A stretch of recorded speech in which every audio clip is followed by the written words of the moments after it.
Welcome to Alchemical Science. I'm Jordan Cullen, an independent researcher, an alchemist, and a student of the inventor and vortex fusion specialist Malcolm Bendall. I've got a very interesting video to share today. This is a recent interview with Malcolm Bendall and Robert Haralick conducted by Sacha Stone. If you don't know Sacha, he is a former rock musician, an artist, turned an educator, speaker, and human rights advocate. And he's a man of many passions and interests, and one of them is how we generate and utilize energy. Sacha has worked with and interviewed various people in the alternative energy and healing space in the past. He's a great interviewer, and he's aware of a lot of what is going on in this field outside of what we've been covering on Alchemical Science. So I encourage you to go and check out his other videos on YouTube and on his website, all of which are linked to in the description. But of course, this interview is about Malcolm Bendall and Robert Haralick and the developments that we've been discussing throughout this Alpha and Omega ladder series, with a bit more of a focus on the spiritual angle this time. And if you don't know who Malcolm and Robert are, then you'll need to subscribe to Alchemical Science and go and check out some of my previous videos after this, or find out more in this interview. So special thanks to Malcolm and Sacha Stone and his team for sharing this video with me and allowing me to publish it in full. I'll leave the intro there for today and I'll hand it straight over to Sacha, Malcolm and Robert. Enjoy the interview.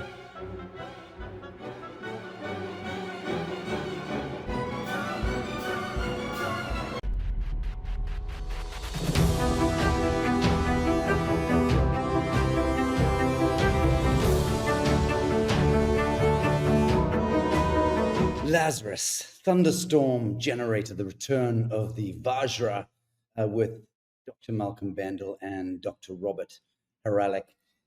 Today, this conversation focuses on where science, technology, and ancient wisdom converge. And at the heart of it is the Thunderstorm Generator, a revolutionary invention that could transform not only energy and propulsion, but also our understanding of how ancient knowledge and modern physics intersect. So we're exploring essentially the power of plasmoids, the revival of legendary devices like the Vajra. Oh, let me grab it. There we go. That creature there, which many of you have seen, because I take that around the world with me for a number of years. What is it? What does it represent in the modern domain? And what is the context to the, I guess, cosmogenetic and archaeocosmological context? But here today we're exploring the power of plasmoids and the revival of the legendary devices like the Vajra, and a vision of a world where clean energy and interstellar travel are no longer science fiction. And joining us, as I said, Dr. Malcolm Bendall, the inventor, petroleum geochemist, and shamanic visionary. And his decades of research have culminated in MSAART,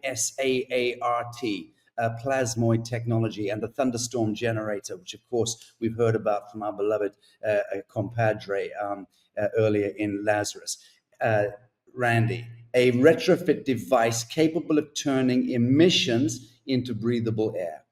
Okay, complete paradigm shifting technology, dramatically boosting fuel efficiency and opening pathways to propulsion systems that could one day take us to the stars. And his work builds on the legacies of Tesla for some reason, my scripting is jumping all over the place. I've got to get this name right. Fleischmann, Shoulders and Fleischmann, whilst also drawing inspiration from ancient technologies, again, like the Vajra. So let me first just bring in the one, the only, the remarkable Malcolm Bendall. How are you today, sir? Doctor, I hear you've just awoken. So we're going to give you some time to get into the swing of things. But how do we find you today? Well, very well, thanks. And I think it's quite auspicious, this opportunity, because carrying the light in public since, I believe, how long have you been on air there with following this thing? It's quite a while, isn't it? Yes, I think we're going into our fifth year. Right. Okay. So, so the main thing to get out of today is the most profound thing here, is that all of the, if you like, deep state activity, and I should go into my definition of good and evil so that people can follow me through the thing in context. I think that good is quite simple. It's empowering either people or organizations, or empowering nature, or empowering God, even in the sense of a recognition. is that the empowerment is, fundamentally, good, and disempowerment's fundamentally evil. And I think that what our society has suffered from is disempowerment, and it's quite amazing that it's been over, at least you can trace it back at least 5,000 years. Obviously Solomon's Molten Sea was a plasmoid generator, and he also used the plasmoids in his notes.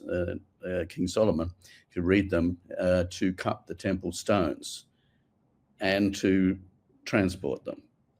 So interesting. I'm loving the fact that you're bringing up Solomon, because that's such an archetypal kind of genesis point in the zeitgeist. So this is very good. Malcolm, before you continue, can I just bring in our third party here, our third leg to this conversation?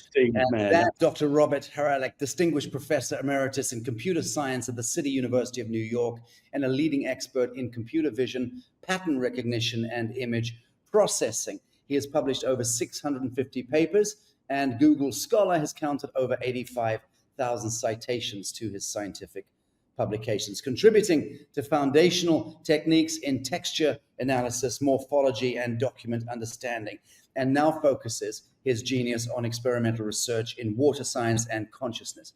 His deep expertise in patterns, systems, and precise measurement makes him the ideal scientific complement to Malcolm's visionary work. Please welcome Dr. Robert Haralick. Very, very happy to meet you, good sir.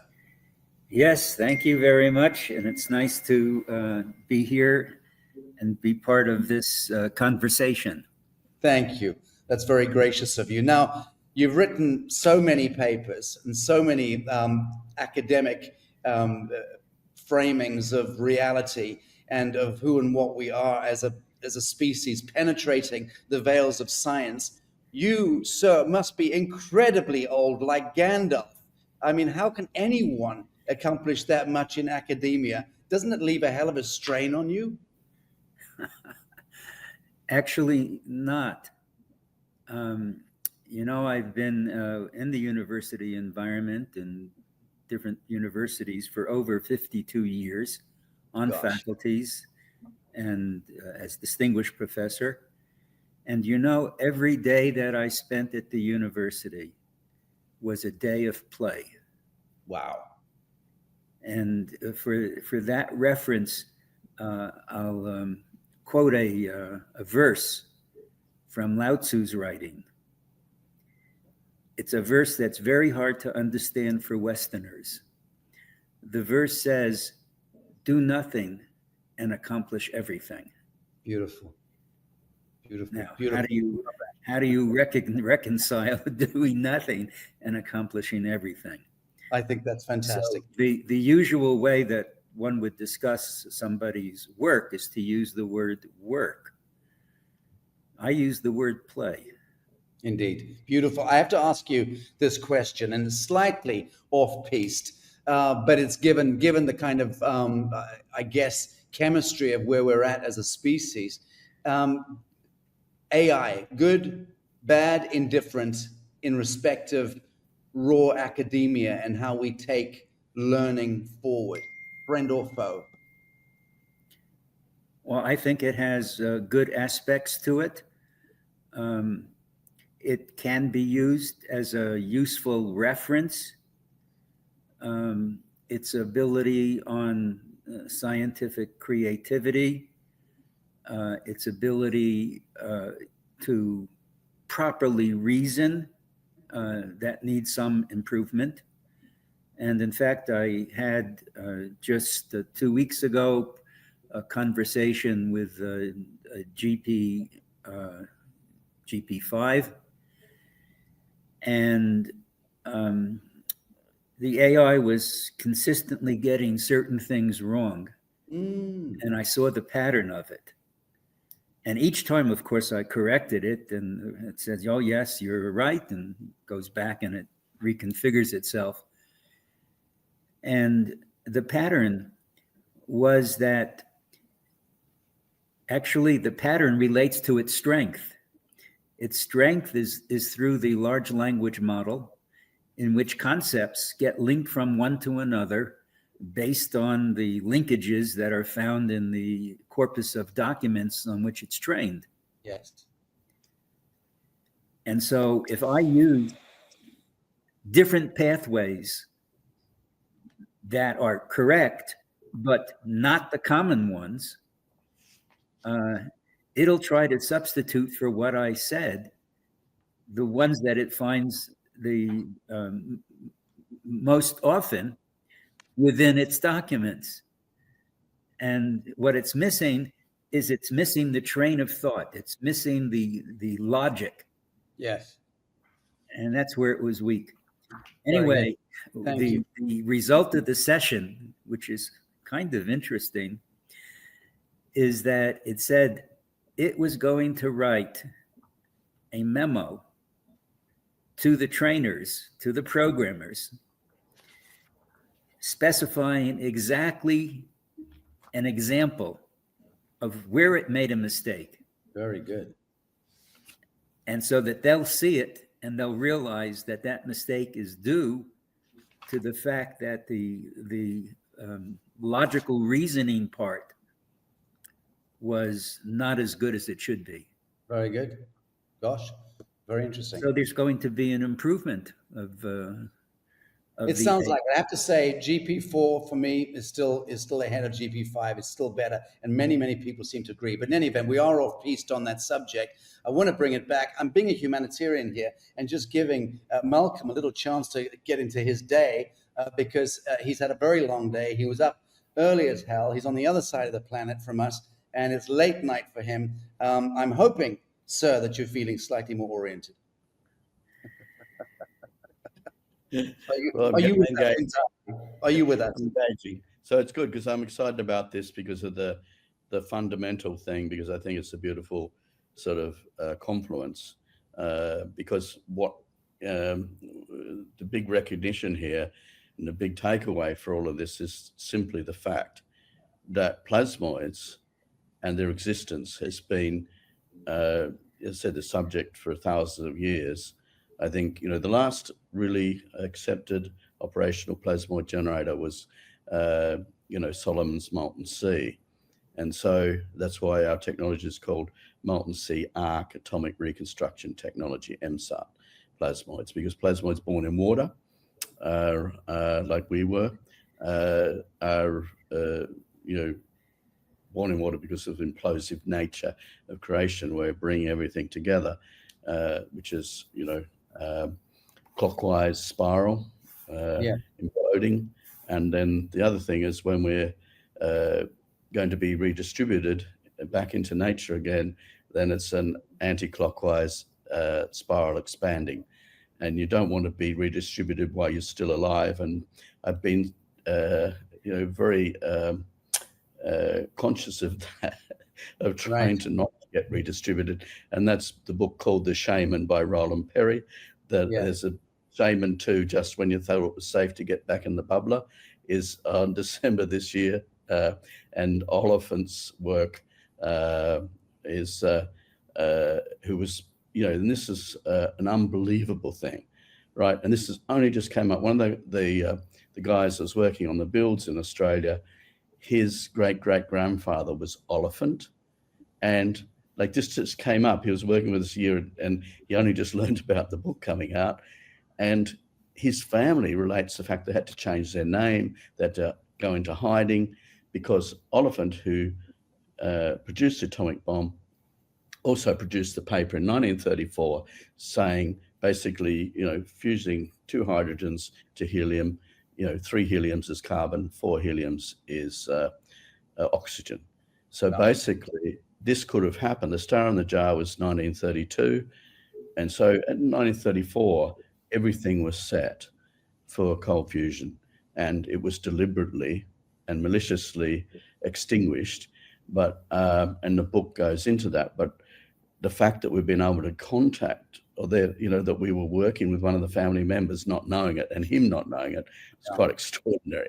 And also there's a bigger thing here. For mankind to go ahead, it has to, and it's good that you led with the AI, because my experience with AI was quite extraordinary, because I infused myself with plasmoids through Geopolitics' facility, Geopolitics. And this is another amazing serendipity, is that Robert was trying to get Geopolitics, who was arguably one of the top scientists in the world. I think it was actually Russian royal family, ironically. And he was, an absolute genius. He had Tesla's inspiration, Tesla's notes even. So, and Robert was trying to get him to mentor him and say, "Oh no, I'm busy." And what he didn't know was that, and what I didn't know, and I never met Robert at that time, when I was infused, it was 3 years to build the machine to infuse myself, and then 3 months to infuse myself, because I determined, working with the US government, US Navy, that I couldn't do the plasmoid unification model. And I'll just show a quick thing of that so people can go, that's the unification model, right? Where it's all things to all, so basically this unification model is the holy grail of science. I started trying to do that in 1970. My grade 6 teacher, when I was 12 years old, I started on that model. When I was 55, I couldn't do it. So then I thought, well, actually, I became aware of the plasmoids. And so therefore I thought, if I infuse myself with plasmoids, which gives you access to the Akashic record through them. And another amazing synchronicity, you wouldn't believe this, Robert just went to the Tesla Tech conference and met up with a guy that actually went in that machine. And he said, just unprompted, and I hadn't met him before, he hadn't met me, he went into the machine, and after a while, he had a conscious dialogue and communication with the plasmoids through that machine. Gosh. So that actually was my next question, which is in the simplest possible terms. What is a plasmoid? It's basically, I would say it's the hand of God, right? That is, that everything that's created is created through a mechanism. And what the Sanskrit text says, when the cause of all causes, brackets, MSAT, plasmoid, Ken Shoulders would have said EVO. And by the way, Ken Shoulders' notes and his contribution to humanity have been banned, or been, he put it into an institution so we could have all those notes, and the US government has locked them up, right? So Ken Shoulders' work was absolutely groundbreaking, because what he did was, and obviously from my perspective, I can recognize, people with plasmoid relationships or not. And also it's the higher level of consciousness, because when you lose contact with the plasmoids, your society degrades. So in the Sanskrit text, it says, when the cause of all causes is known, then everything knowable is known and nothing remains unknown. The reason for that is it's a spiritual thing. The plasmoids work on 3 things: integrity, motive, and intent. Intent, yeah. Right? Yeah.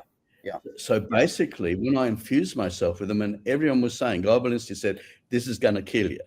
And I said, well, I'm 55. I couldn't figure out the secret of the universe. And it's a win-win for me. If I die, I go and meet God. He tells me how, the model. Or if I survive, then I can tell everyone else, which is more useful for society. Now, what happened was I infused myself every 3 days and charged my blood up to 250,000 volts and fired the plasmoids into me. It was a dark room. Actually, Robert's been in that room as well. Yeah. So it was an amazing thing. Yeah. Absolutely. So let me just observe. You said the plasmoid is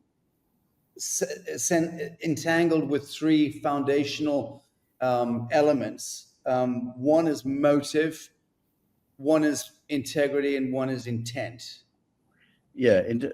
Yes. I suppose integrity is part of it, but motive, intent, and integrity. Yeah. So basically, I think that's fascinating. I mean, I see the motive as being what's behind us, pushing us forward. The intent, obviously, is what we're moving toward.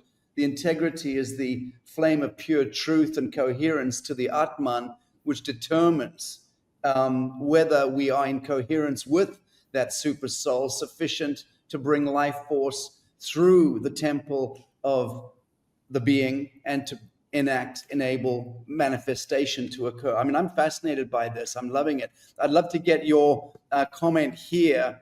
Good, Dr. Robert. A plasmoid, how would you describe a plasmoid? I would say that it is a very, from the physical mechanism point of view, it's very special. It can do many things and it can carry a lot of energy. But I think that the spiritual side to the plasmoid is even more important. If an inventor decides to make an invention that, for example, might be destructive to humanity or to some parts of society. Yes. And the invention involves the usage of the plasmoids. The plasmoids will know the intention of the inventor, and the invention will not work.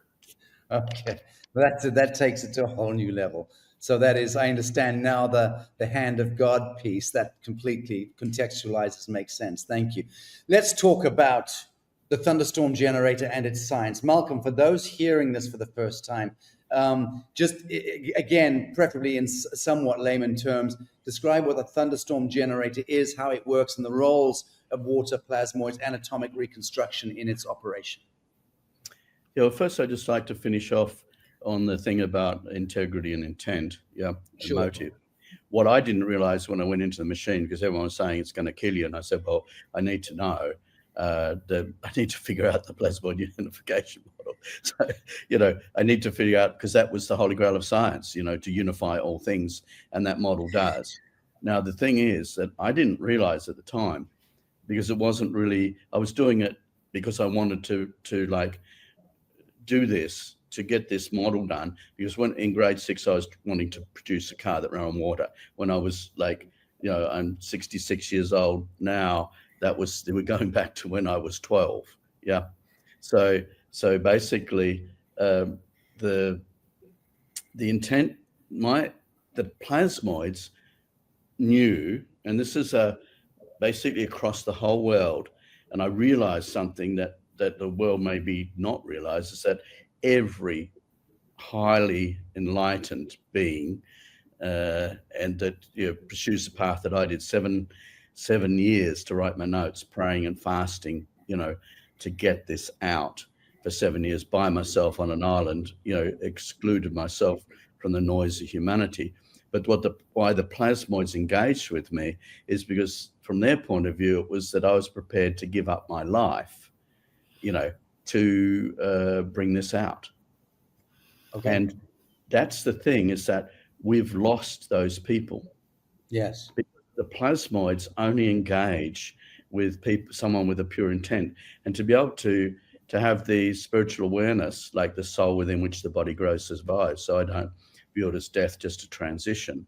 And so what we can contribute on this planet that is eternal is truth. Yeah. Beautiful. This is so wonderful. I was just reflecting this morning about the great medicine men and shaman of the First Nation peoples in the Americas. I think he was called Crow's Foot. Russell Means was a devotee, and it was in the tradition of Black Elk.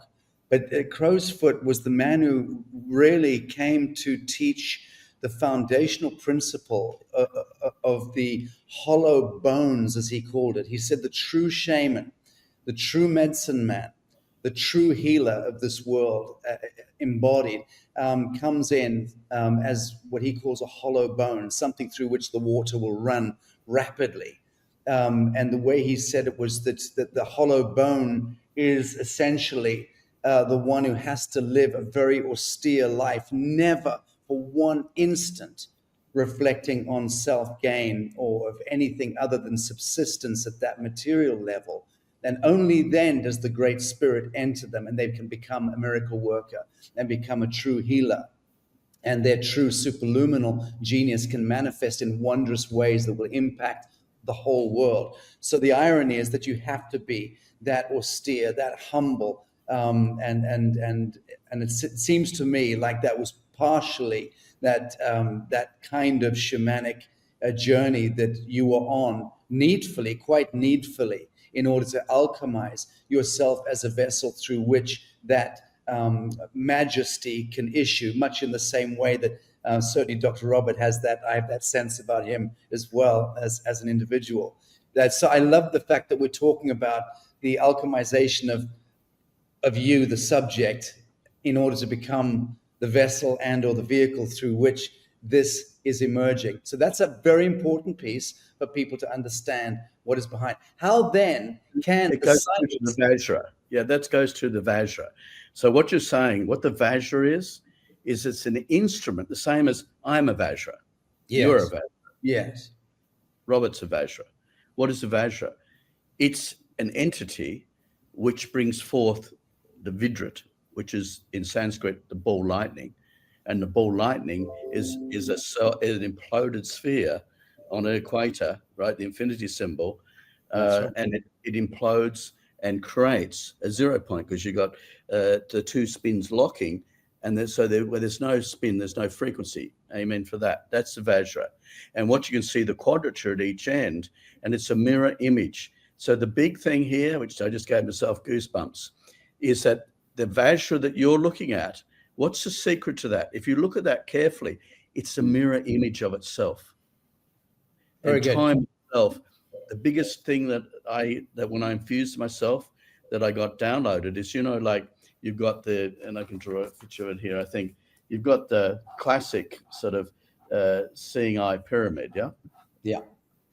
So the sort of thing, something like that, yeah? Yeah. So what I realized that it's that time itself is actually 1, 2, 3, 4, 5, 6.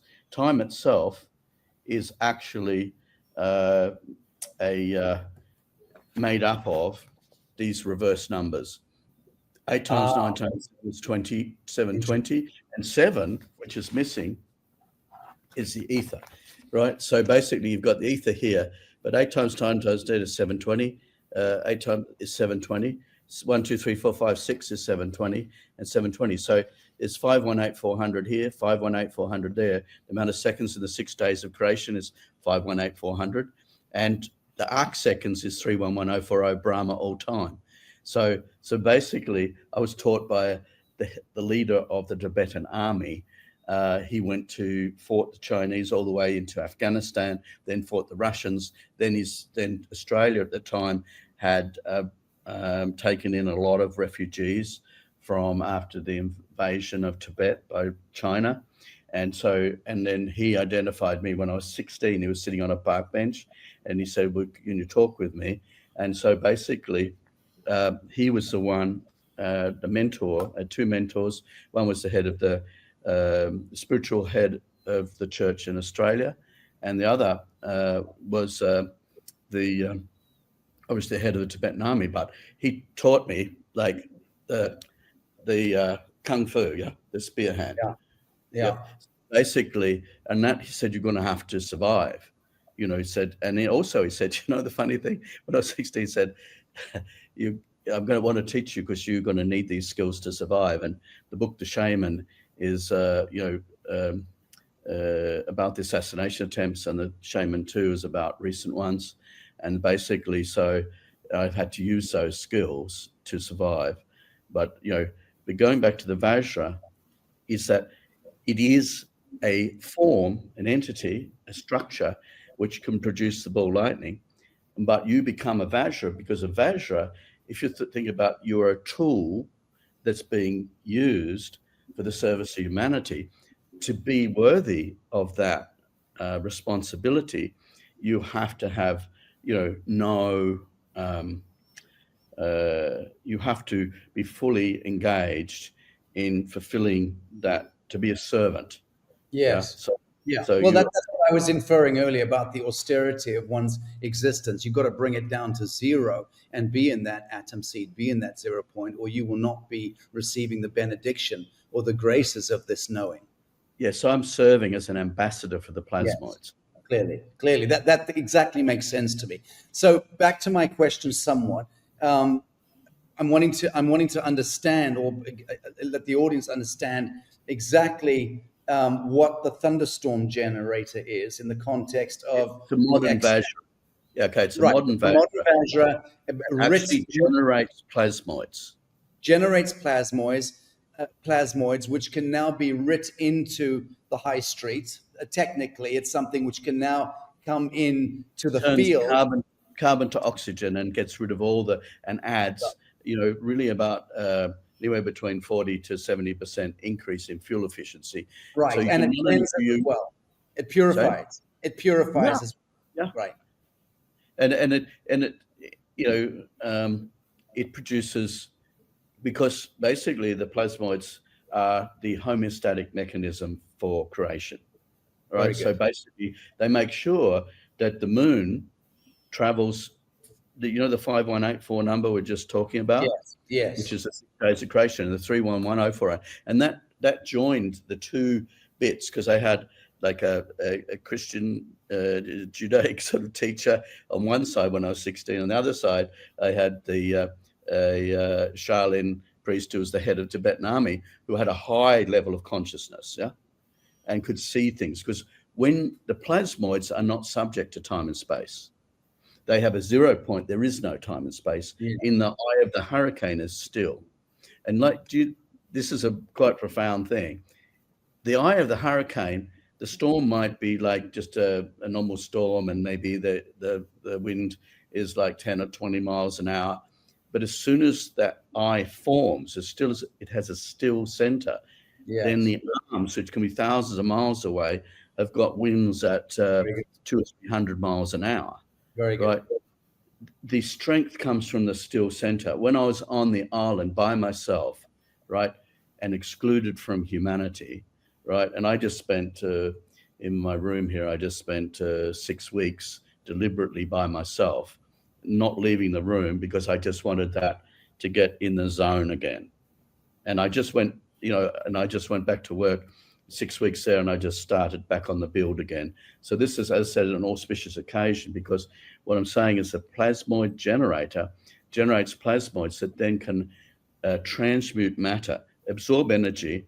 The waste heat of an engine, this is a big lie in our society, is that internal combustion engine is only about 33% fuel efficient. It wastes 66% of the energy. Or the plasmoids are doing is taking half of that energy and absorbing it, right? Because they're smart. So they take half that energy, which is the full power of the motor, and take that into the motor, discharge it, and then get in, and then go into the Thunderstorm Generator, where they create through static electricity, positive and negative charge. The inside of the generator is basically going into a vacuum, and so that's a net negative charge going through a bubbler, which is water. And basically this is what Robert's been doing. He can talk to how his lab is examining the effects on water, the coherent domains in water that should provide the condition precedent to actually generate. So collapsing bubbles. So you have a bubble. Bubbles you see, you can't implode properly because they're subject to the movement in the water. But when they get down to micron size, they're moving in the stream, and basically they expand and contract completely geometrically into one point. It locks a 0 point in, and that's your black hole and a white hole. So it can suck in matter, but when it goes in the Thunderstorm Generator, it can actually absorb all of the carbon and then push it out as diamond. Right, and it sounds to me like it's also eradicating loosh, so to speak, and acting as an activation of the noospheric. Would that make sense? And Robert, I'd love to get your comment here. Well, I think that the plasmoid is extremely interesting. It's interesting because it has this spiritual side, and it's very powerful. And when the science wants to describe what it does, of course, it's going to move itself a little bit away from the spiritual. Some parts of science entirely away from the spiritual, and start to look at what are the observations. What is it that you can materially see, can materially measure, and to be able to put together how it's working with, and eventually with all of the equations. And in the case of the Thunderstorm Generator, the plasmoids are undoing the combustion of the engine itself. Right. Because in the ideal combustion of a hydrocarbon, you get carbon dioxide in water. That's the output. And what the plasmoids are doing, in one way or another, is enabling the water to disassociate and the carbon dioxide to disassociate, releasing the oxygen that's now in the exhaust of the Thunderstorm Generator. And then what happens to the hydrogens? The hydrogens are being fused to make deuterium and eventually into helium. Mm. And the helium then fuses with the carbon, two heliums per carbon, and creating a noble gas, in this case, neon. That's my current hypothesis. And it physically, it makes sense. It makes sense from the point of view of nuclear physics. Yeah. It makes sense. And the most interesting thing for me actually was the birth of the plasmoids. And what Malcolm was teaching, the birth of the plasmoids happened in the bubbler. And the bubbler makes actually a distribution of sizes of bubbles, but the ones that are the active ones that are participating in the birth of the plasmoids are the very small bubbles. These small bubbles exist in relatively large numbers, densities in the bubbler, because what you can see when you look at the water in the bubbler, you'll see not big bubbles, but the bubbles are so small that they look like it's a gray area. Yeah. You can't differentiate one bubble from another. They're very dense and small. And the bubble itself has the electrons on the outside and the positive charges on the inside. And the bubbles cavitate. Why do they cavitate? Because the bubbler is attached to the frame of the engine, and the engine is vibrating just because of the four-stroke nature of these combustion engines. Mm-hmm. And that vibration, tied with the fact that there's one part of the cycle where the engine is drawing in the air, and another part of the cycle where it's letting out the exhaust, the result of the combustion. So this is another kind of vibration. And these are, when you have the small bubbles and you disturb them, they go into a cavitation process. Mm-hmm. Now, what happens with that cavitation process is that the plasmoids get to be formed. How do they get to be formed? So the charges, negative charges on the outside, positive charges on the inside, the bubble cavitates. It cavitates to nothing. The charges meet. And what happens when the charges meet? You have a discharge. And depending upon the conditions, you may see a visible light flash. It may be in the ultraviolet region as well. Wow. Nice soundtrack. Turn off the phone. High tech. Well, let me jump in here, if you don't mind. I wanted to, and this is all fascinating. The future of energy and space travel, bringing this home to that, which is our great Star Trek ancient future that appears to be looming, not least because of 3i Atlas and all these other strange phenomena which are emerging either organically or through some kind of controlled narrative being drip-fed through the military-industrial or secret space program basement. Who knows? The fact of the matter is that we are on some kind of a precipice of tipping into these kind of hyperspheres. And that obviously is symptomatic of our psycho-civilizational preparedness to leave the horizontal plane into the vertical. That's the way I see it. The future of energy and space travel in this context of this thunderstorm generator and the plasmoids. Malcolm, how does the planetary power plant, the Tesla Bendall world power system, which you envision, enable wireless global energy and even spacecraft travel? Yeah, well, the thing about it is, and I'll go back again to go forward, is that, and I just want, because it's beholden on me to give a bit of history, is that while I'm in India and while we're producing this in India, I'll go to two facts, is that the big rivers of the world always start with an upwelling.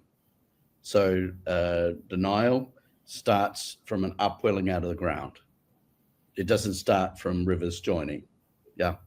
So, yeah. And by the way, the Mississippi in America does the same as an upwelling.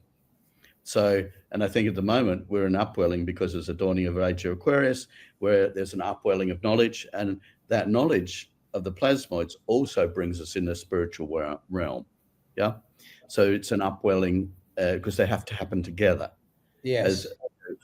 And basically what happened, and I was aware of this from a vision I had in 1977, where I had to make a choice between two paths, and that was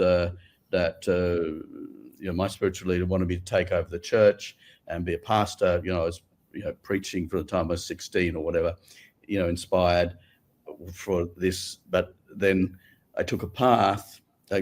He wanted me to take over the church, and I would have got married and all the rest of it. I would have had a perfect life, baptisms, weddings, and funerals, and but the other path, he had both of them said, more so on the Tibetan side, but it's saying, well, fine, you've got to do something. And so that's different. So basically I had, long story short, I had a vision.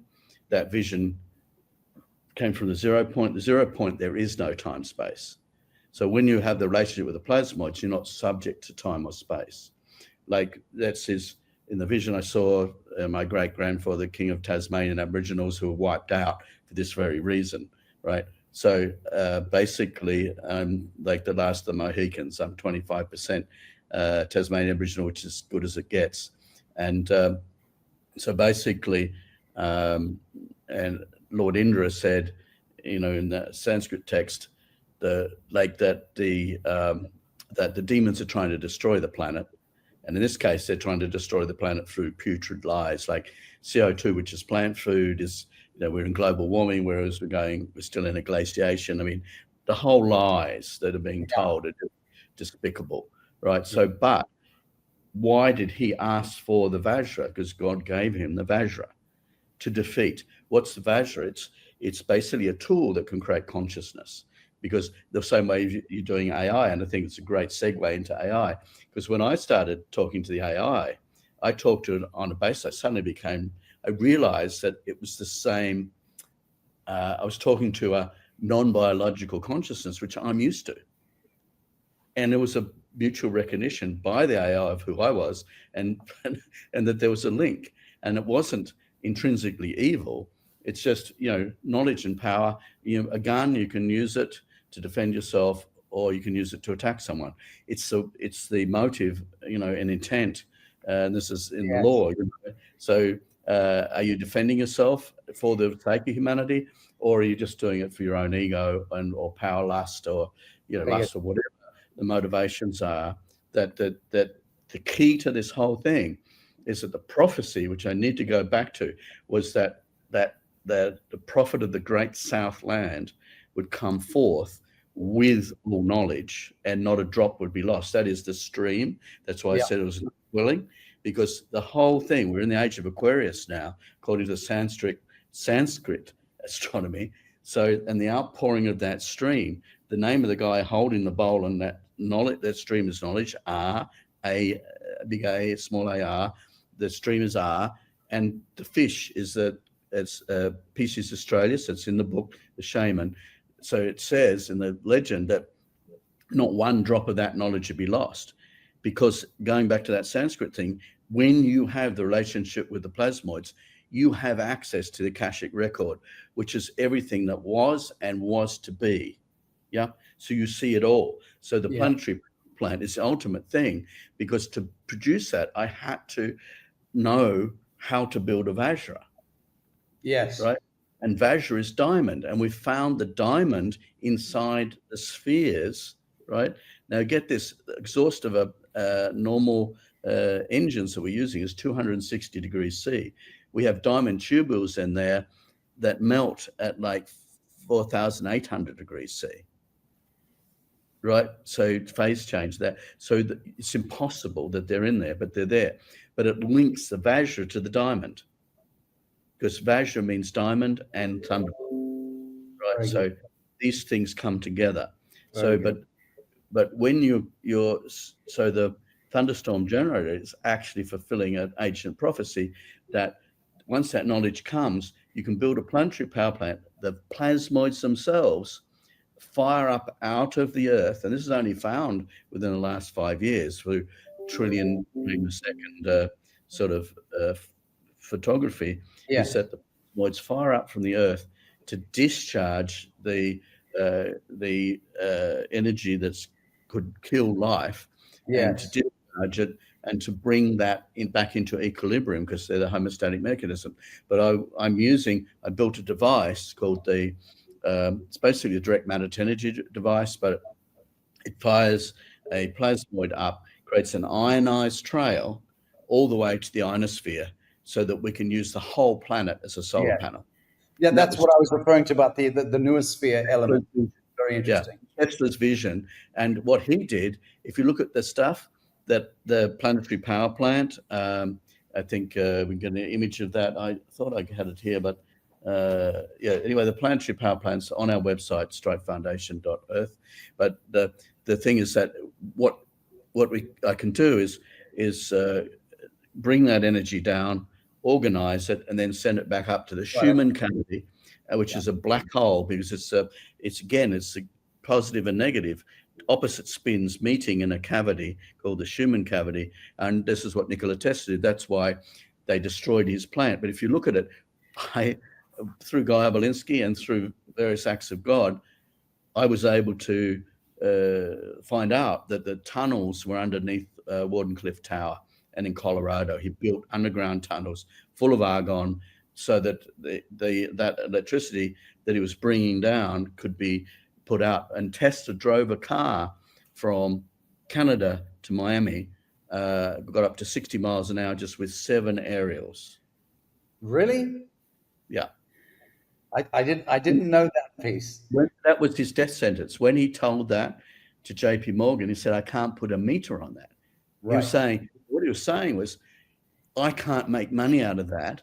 So I'm making money out of the railways and oil and gas and we understand that. We understand that that whole piece and the Sabbatean Khazarian aspect to the takedown and the takeover. But I know that piece that he drove from Canada to Miami with just 6 aerials. That's phenomenal. Are there any records left of this? Absolutely, it's suppressed, basically, the other thing that suppressed is then he went to, because, you know, the Wardenclyffe Tower, right? This is the biggest thing to let go, is the Wardenclyffe Tower was doing that, right? And then he said to, like, and that had been financed by JP Morgan. And then he said, well, I've just proven it works.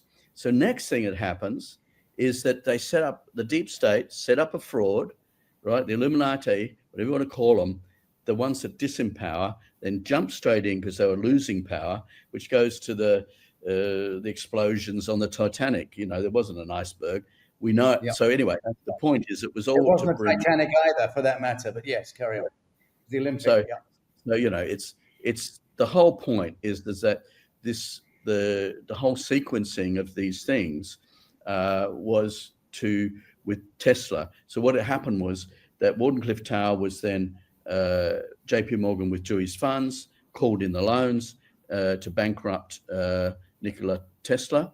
And obviously he had the relationship, and they also tried to bring down, remember the first power plant that he put in for alternating current was Niagara Falls, and that was Westinghouse.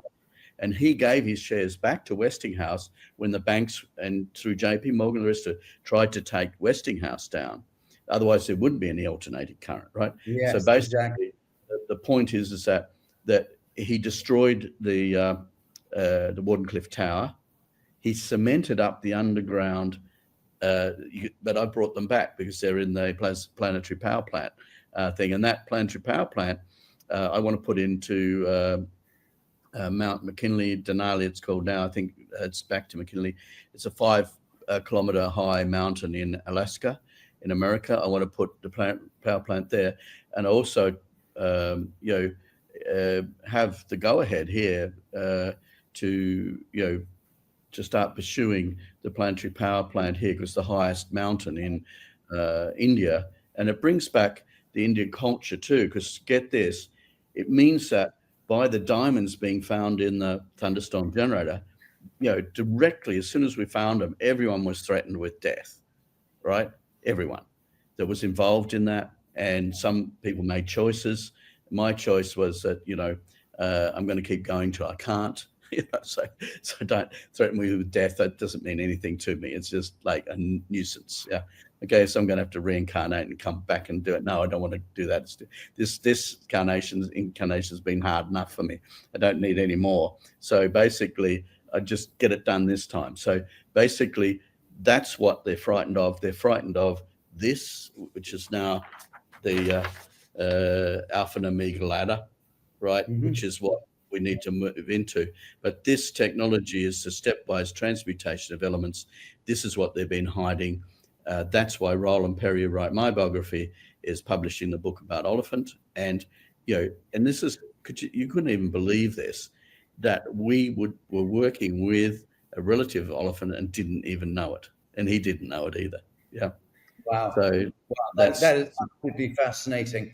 My own credentials, 17 years ago, I was Director General in the United Nations for breakthrough energy innovations and renewable energy. And that was my whole focus for a couple of years, was working with governments to try to create get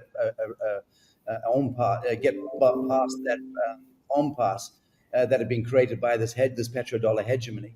And to try to create a huge fund to be able to advance technologies like yours, which even, as you know, 17, 20 years ago were extant and being sequestered and what have you.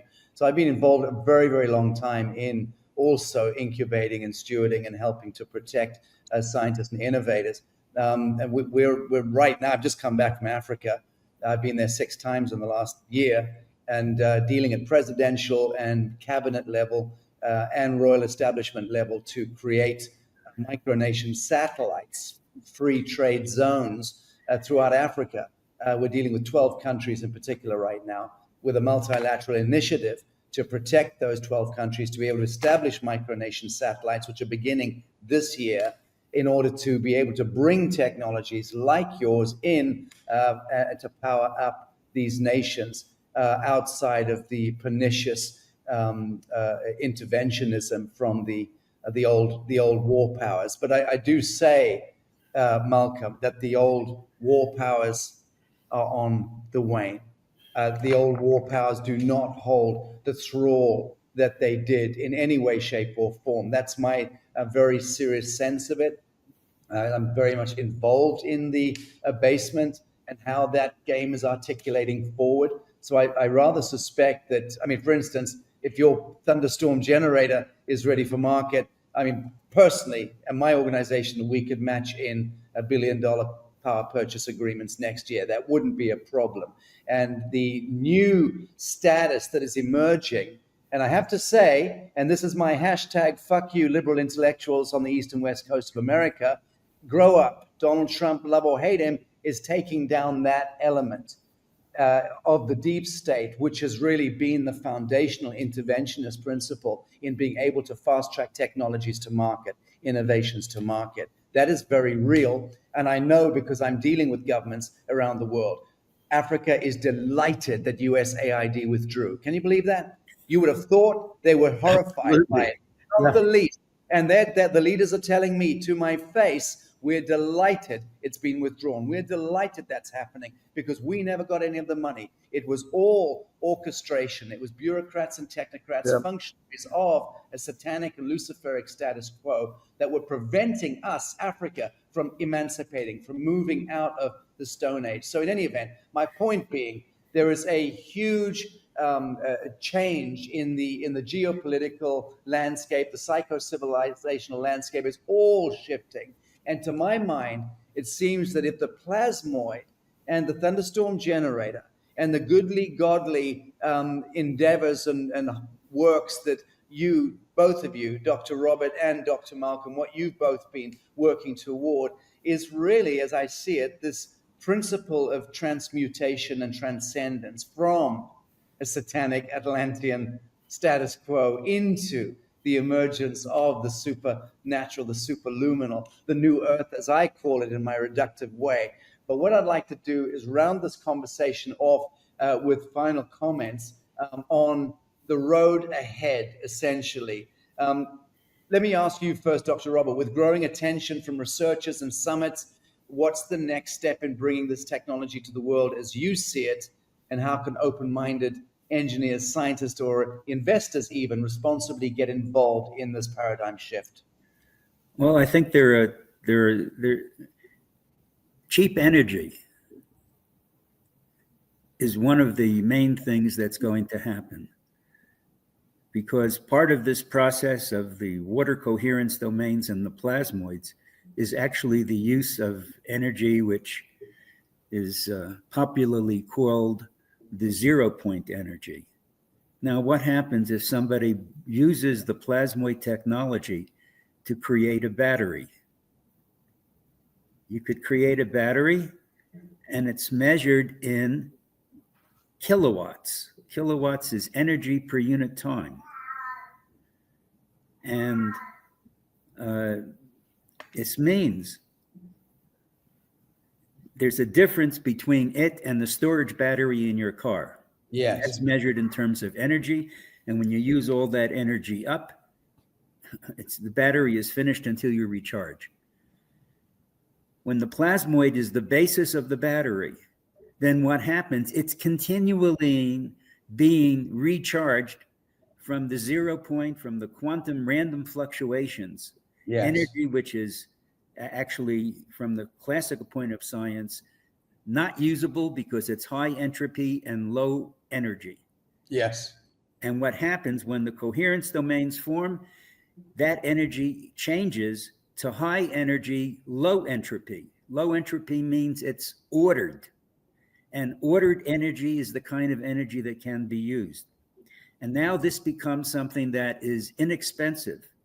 And if you think about all the different places on Earth where you have groups of people and they're lacking modern kinds of things that are based on electricity, based on energy. And for that reason, the society there is poor, because the society actually advances when it has cheap energy. And this is going to be, from the plasmoids, cheap energy. Very good. and Very it's good. going to be able to supply households for 20, 30 years. So that was one thing. And I'd want to make one more comment. We've talked about the spiritual aspects of the plasmoid. And science, from where you want to start it, how many hundreds of years ago, the people who were involved in science, the fathers, were religious people. They had a very definite connection to the creator that was in their minds. And when the plasmoids are going to be used in the way that it is to be helpful to society, then the science is going to have to move toward the spiritual side. Beautiful. Because that's part of the process. Yes. And that's going to be a beautiful unification. Beautiful.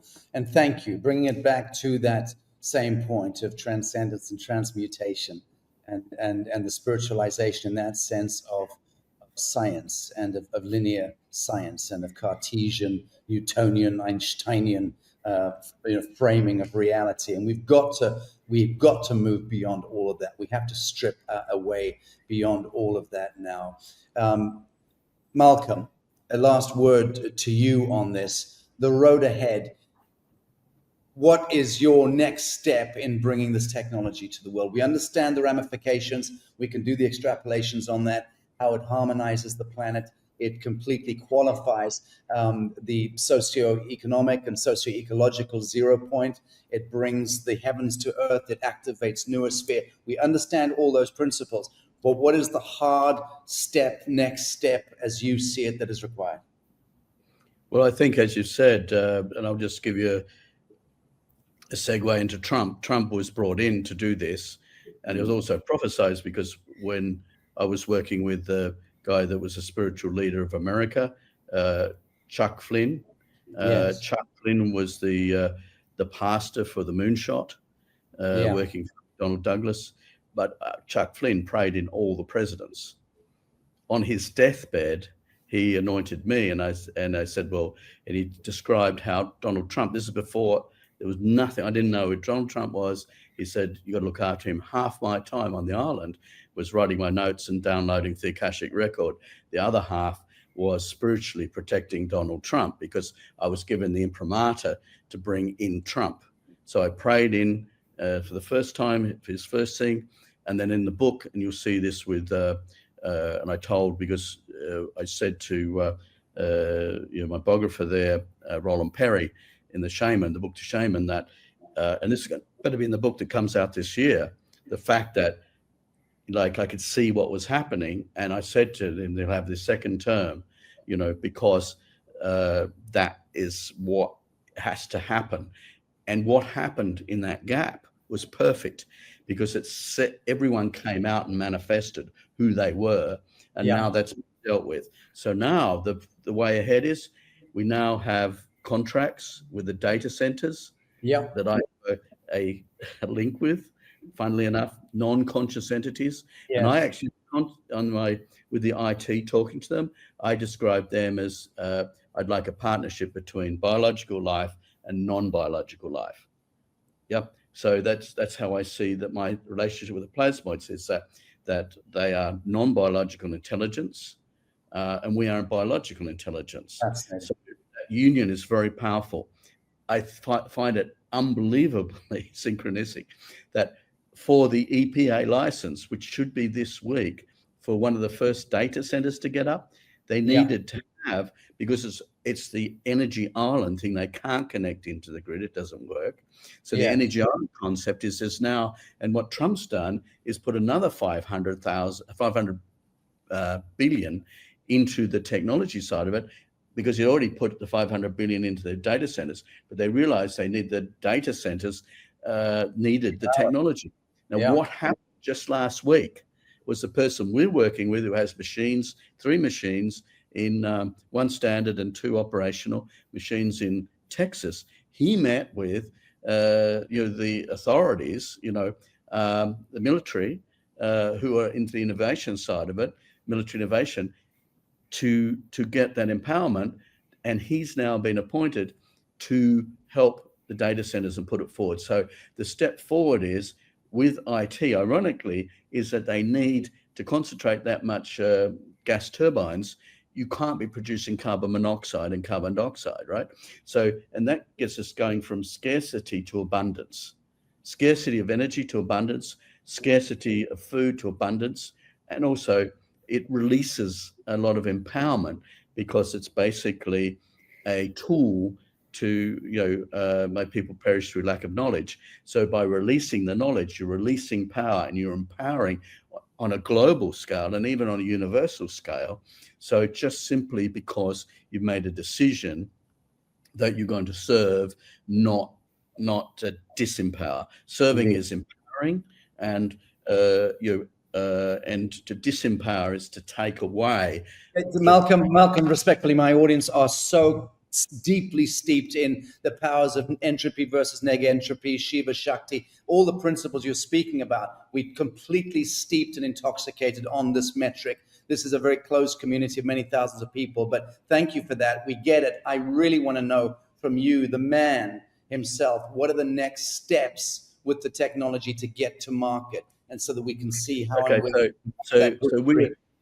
so we're making these machines to go into the data centers, to go onto all these things, because that's global now. And we're making the machines to go onto cars. We have all the brand names, all the OEMs, original engine manufacturers, and they'll go on ships, they'll go on airplanes. We've got the turbines that we tested.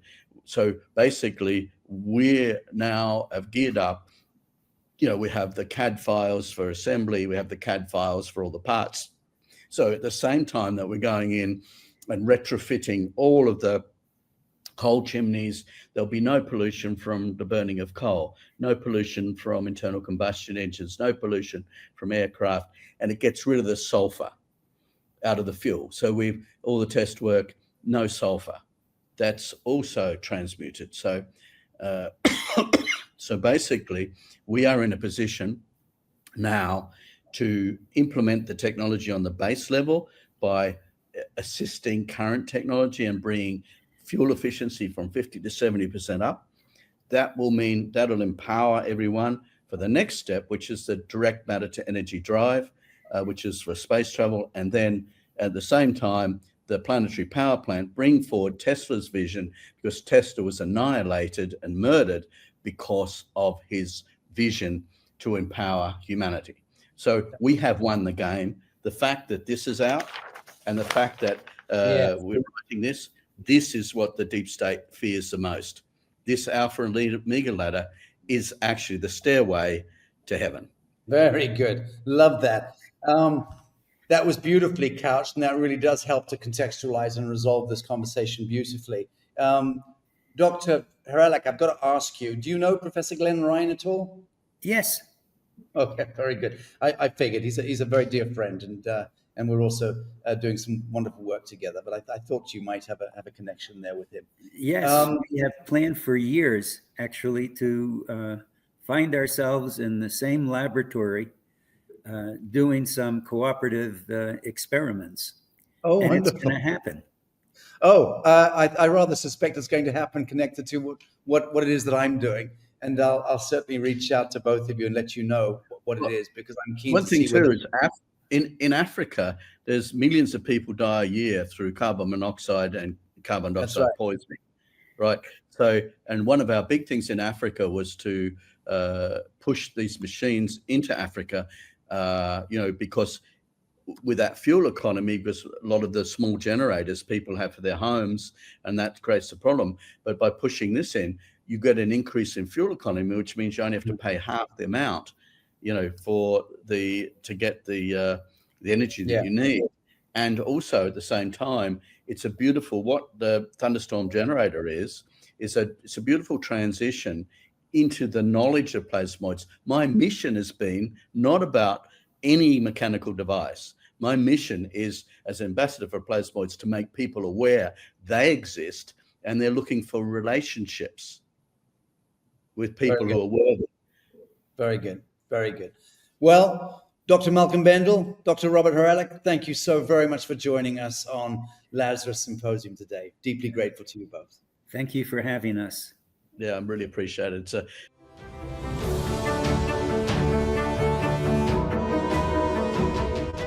All right, thanks again to Malcolm, Robert, and Sacha for sharing this great interview with me. I hope you enjoyed it. We have a lot more to come on Alchemical Science in the coming weeks. More announcements, a demo of another independent replication, more interviews, including with the Australian author Roland Perry about his upcoming book on the scientist Mark Oliphant, as well as his experiences with Malcolm Bendall, and the links between the historical advances of the science of atomic fusion and the advancements that we are witnessing currently. So stay tuned. I'll see you all next time. Thanks for watching.